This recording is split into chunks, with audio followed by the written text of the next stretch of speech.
Hey everybody, it's Chugga Conroy. Welcome back to more Okamiden. In the last episode, we rescued Charity here at the Moon Cave 100 years in the past, and reunited with Kuro, allowing Monpuku to finally go back to his life at home with his mother, now that she is safe. And in this episode, we are back to more important matters, now that we have Kuro by our side again. We're going to step forth into the highest point of the Moon Cave, and go to where Orochi is ultimately defeated 100 years in the past, so that we may stop Akuro. And a lot of weird stuff in here is right, Kuro. So, now that we have completed everything there is to do here, we can now leave this area, and on the outer rim, we can alternatively take this entrance back into the center room for whatever reason if you'd like. But, more importantly, we have this over here, and this over here. So how about we go ahead and check out these areas that we could not check out before because they were blocked off. Now, in here, this is really cool. Just who do you think you are? This is the store for Orochi's foodstuff. There's no place for a wretched human and a dirty dog. You don't belong here. You're not worthy. Dokuro, get him! Meet the strongest regular enemy in Okamiden. Armored Dokuro.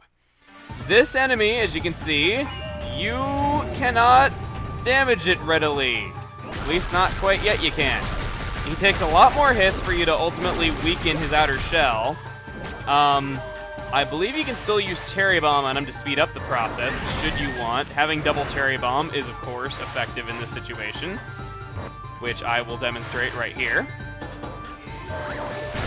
There you go, you blow off his armor, and now we can work on taking out the skeleton underneath. Are we gonna get a skeleton key for this as well? I don't know. I remember thinking that was so frigging funny how it was called a skeleton key of all things. So, don't feel cheap to use Cherry Bomb on him. It's what you're supposed to use. As you saw right there, you're supposed to blow off his armor from the inside by using Cherry Bomb. It speeds up the process quite a bit, and now we can attack the inner area. Now, my question is, am I going to be able to do a Cherry Bomb floral finisher successfully here? Because I have checked every walkthrough under the sun. I have clearly tried power slashing it to see if that was actually what it was, and turns out no, it is not. So I am really curious here if I will be able to do it. I'm trying to be careful here because I really want to get a clear shot at it. Okay, he's going down. Cherry Bomb. No. How do you floral? I'm sure there's been comments telling me though, but admittedly, I don't have time to read every comment I get. Typically, I try to see what is thumbs up the most, especially, but I don't know. I've never been able to do it.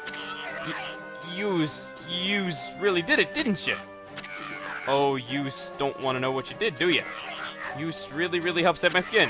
Orochi wants me to make some Dokuro soup, right? So I got to sneak in there after the big skeleton falls. Why'd you give him armor? What, does he taste better if the bones are in metal or something like that? I don't know. But thanks to you guys, I don't got to worry about that. You don't have any idea how much this means to me. No, I don't. So you get more useless praise out of him. And if you head behind him, guess what? Isun Masterpiece Part 5. At long last, we have every Isun Masterpiece. So, what I'm going to do now is, I'm going to tell the full story of the Isun Masterpiece, because it's a cute little story.